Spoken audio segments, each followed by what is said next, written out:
Bonjour les amis, alors on se retrouve aujourd'hui encore avec un nouveau graveur. Cette fois-ci ça va être la marque Toka qui m'ont envoyé leur graveur 20 watts. Il existe en 10 et en 40 watts. Avec ce graveur ils m'ont envoyé le nid d'abeille et la pompe du RA6. Donc dans cette petite vidéo on va faire comme d'habitude. On va faire un petit déballage accéléré. On va regarder comment connecter ce laser. On va faire quelques tests et puis voilà. Donc dans un premier temps, comme je viens de vous le dire, on va regarder le déballage, mais on voit tout ça en time-lapse.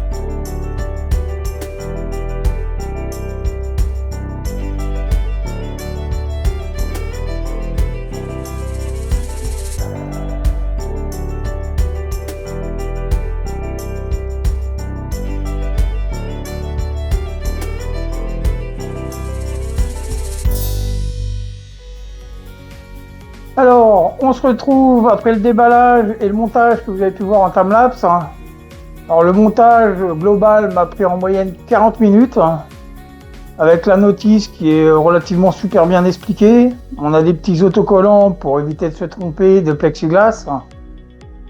Non, le montage s'est relativement assez bien passé, je suis assez content du produit.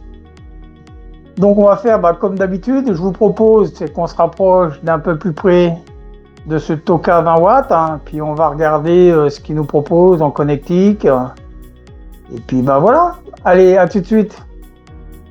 On se retrouve d'un peu plus près de ce Toka 20 watts. Alors comme vous pouvez le voir, les finitions sont plutôt belles, c'est plutôt assez joli, c'est propre, en globalité c'est propre. Donc on va se rapprocher de notre façade avant. Sur notre façade avant, on va retrouver un petit bouton. C'est le petit bouton qui va pouvoir retourner à la maison, c'est-à-dire le bouton Home, et un témoin LED de fonction du laser. On va aller sur la droite de notre graveur. Alors, qu'est-ce qu'on retrouve? Sur la droite, on va retrouver le petit bouton marche arrêt, une entrée pour une micro SD. Comme d'habitude, on va retrouver le port USB-C pour relier à ton ordinateur. Ici, on y retrouve l'alimentation et la petite clé USB de sécurité. Donc comme vous pouvez le voir, il m'a été fourni avec le RA6. Alors là, comparé au graveur précédent, cette fois-ci, ils ont mis un conduit noir. À l'arrière de ce Toka, qu'est-ce qu'on va y retrouver?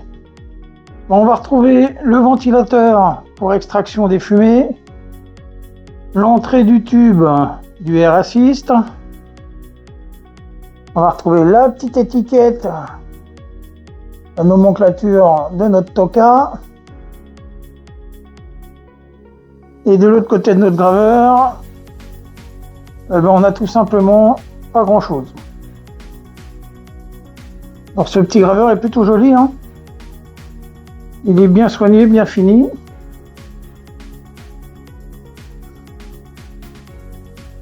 Alors, on va ouvrir notre Toka.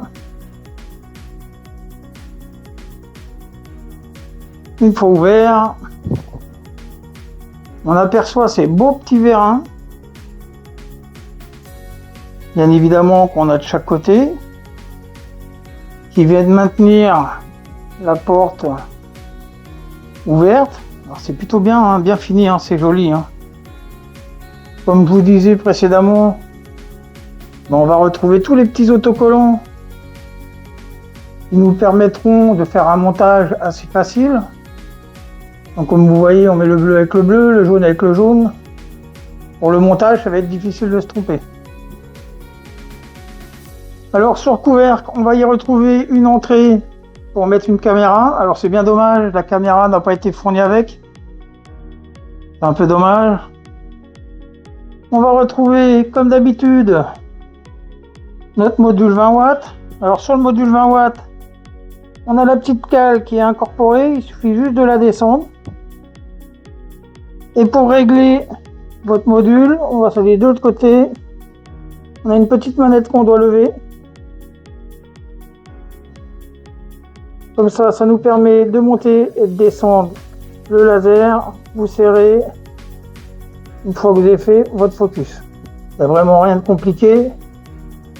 On peut remarquer aussi que tout ce qui est câblage est très bien rangé, c'est assez propre. Alors, le truc qui vous déplaît un petit peu moins, ça va être le tuyau du RA6 qui se trimballe un peu comme ça. Mais sinon c'est génial. Alors je vais vous faire voir qu'il a un très bel éclairage. Alors je vais l'allumer. Vous allez voir, il va nous faire une petite musique. Alors à l'avant, comme vous pouvez le voir sur le dessous du graveur, on va se retrouver avec un ruban LED qui va changer de couleur suivant la situation de votre graveur. Si votre graveur est en train de travailler, s'il est en défaut, tout ça changera de couleur. L'intérieur de l'enclosure est éclairé par 3 petits bandeaux LED qui éclairent vraiment bien le produit, comme on peut le voir. Alors ça fait tout le tour. C'est plutôt joli, hein, c'est franchement propre. Au fond de l'enclos, on a la grille de la ventilation.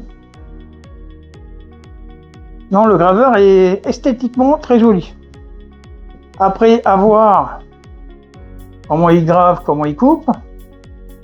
Mais esthétiquement, il est magnifique. Voilà ce que je pouvais vous montrer de ce petit graveur. Alors, il existe en 10 watts et en 40 watts. Nous, on a le 20 watts.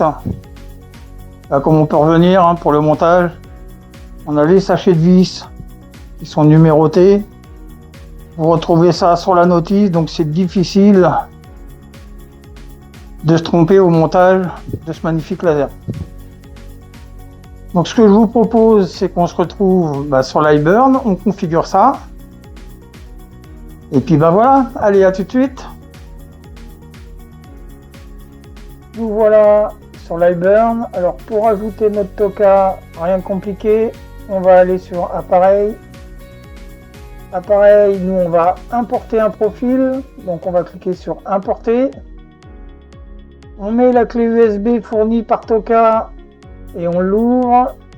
Là on découvre le profil l'iBurn, on clique dessus et on fait ouvrir. Il reste à faire OK. Dernier petit paramètre à contrôler, donc on va aller sur les paramètres généraux, donc on clique dessus, c'est la petite roue dentée. On va aller sur unité et grille et on vérifie qu'on soit en millimètres minute et pas en millimètres seconde. De préférence pour un diode, rester en millimètres minute. Vous faites OK. On va se rendre dans les paramètres périphériques, on clique dessus. Là, on va activer 2-3 petites choses. Donc tout simplement, on va activer le bouton de déclenchement du laser. Laser activé lors du cadrage. Et on met 2% maximum. Ça sert à rien de mettre plus sur les matériaux fragiles. Vous allez les marquer en faisant le cadrage. Et vous faites OK. Une fois que c'est fait, moi il me reste, comme d'habitude, je vais vous faire quelques projets sur de l'ardoise, du contreplaqué et d'autres produits, je ne sais pas encore. Et on se revoit tout de suite après le timelapse. Allez, à tout de suite.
Alors, on se retrouve à la fin des tests de gravure. Donc, comme vous avez pu le voir dans le timelapse, comme d'habitude, je fais un petit carrelage blanc peint en noir. Donc voilà le résultat que j'ai obtenu. Alors on peut pousser les tests pour avoir une meilleure qualité, bien évidemment. Mais je dirais pour des tests, des premiers tests de gravure, le résultat est plutôt pas mal. Alors vous avez pu voir aussi, j'ai fait de la gravure sur du contreplaqué de peuplier. Alors je vais d'abord vous faire voir celle que vous n'avez pas vue dans le timelapse. Donc j'ai fait un petit Goldorak. C'est plutôt joli aussi, hein, on a des beaux petits contrastes. C'est assez propre, j'en suis content. Je vais vous faire voir la petite fille, cette fois-ci, que vous avez vue dans le timelapse. Et franchement, moi qui n'aime pas la gravure sur bois, je trouve qu'elle est franchement réussie. C'est plutôt joli, hein. En description, vous avez dû voir, j'ai dû mettre les paramètres de gravure pour ceux qui veulent obtenir ce graveur. Il est plutôt pas mal. J'ai fait aussi un petit papier craft. Alors j'en ai fait plusieurs, mais je vais vous montrer celui que j'ai réussi, enfin, que je pense avoir réussi. Alors, le papier craft, c'est quoi? C'est un papier de couleur. C'est le style de genre de papier. Vous allez dans le magasin Action, vous achetez ça en bloc-notes, là, et vous savez, vous grattez, vous obtenez la couleur. Donc mon petit singe, enfin mon petit gorille est plutôt joli, hein, il est réussi. La qualité est propre. Alors je vous avoue que les premiers que j'ai fait, j'ai été un petit peu trop puissant, on voyait plus la couleur. Mais bon, ça arrive. Comme je fais toujours d'habitude, je fais plusieurs ardoises. Alors je vais vous faire voir la première que j'ai faite, que vous n'avez pas vu dans le timelapse. Alors pareil, c'est des ardoises que je vernis avant la gravure. Donc les qualités sont plutôt jolies, hein. Moi je trouve ça propre. Je vais vous faire voir celle que vous avez vue dans le timelapse. Alors franchement, les détails sont plutôt jolis, c'est propre. Je sais pas ce que vous en pensez, vous. D'ailleurs, si vous en pensez du bien de mes petites gravures, vous pouvez toujours me mettre un petit commentaire. Si vous voulez que je teste des gravures particulières sur des matériaux particuliers, vous pouvez me le dire en commentaire en dessous. Ça peut être pas mal. Donc, conclusion de ce petit graveur Toka 20 watts. Donc, pour moi, c'est un très bon graveur. Alors, je ne dirais pas que c'est le meilleur, mais c'est un très bon produit. On a quelques petits défauts sur ce graveur. Je dirais en particulièrement, je vous ferai voir en gros plan l'écart qu'on a sous le graveur. On a un petit écart de 2 cm, c'est-à-dire que en passant ma main, on voit le jour. Donc ils le garantissent classifié S1. J'en suis pas tout à fait sûr qu'il soit classifié. Alors eux, ils vous marquent ce qu'ils veulent. Mais pour moi, c'est un graveur ouvert. Alors qu'un graveur de classe 1, il est censé être fermé total. Donc je sais pas, ça c'est à vous de voir. Sinon, je vois pas de grand défaut à ce petit graveur. Pour le prix, il marche bien. Alors attention, parce que dès que vous allez prendre l'option pour la caméra qui est là, si je dis pas de bêtises, ça va commencer à faire mal au portefeuille. Mais sinon, ça reste un très bon graveur. Le mécanisme de vérin est c'est super bien fait. Non, c'est chouette. Moi, j'aime bien. C'est un bon produit. Pas le meilleur, mais un bon produit. Voilà. Voilà pour cette petite vidéo. Donc, si vous avez aimé cette vidéo, comme d'habitude, mettez-moi un petit pouce, un petit commentaire, positif, négatif. Et puis moi, je vous dis à la prochaine. Et puis, bye bye.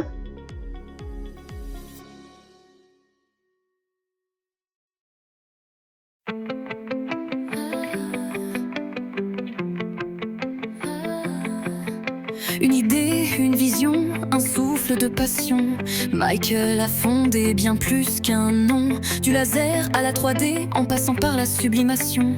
OBMS réunit toutes les créations. C'est un lieu de partage, d'entraide et de talent. Sur Facebook, Discord et YouTube, on va de l'avant. Des projets plein les mains, des idées dans la tête. Dans la communauté OBMS, tout le monde s'apprête.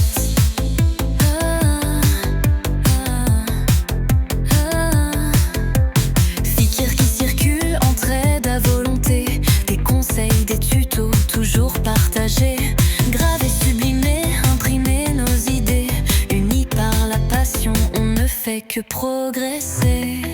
C'est un lieu de partage, d'entraide et de talent. Sur Facebook, Discord et YouTube, on va de l'avant. Des projets plein les mains, des idées dans la tête. Dans la communauté OBMS, tout le monde s'apprête. Ce n'est pas qu'un groupe, c'est un vrai foyer où chacun peut rêver, créer et s'exprimer. Un monde où l'on ose, où chacun peut briller grâce à l'élan que Michael a su lancer.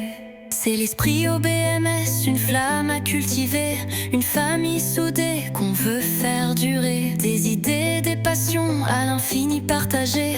Longue vie à OBMS pour l'éternité.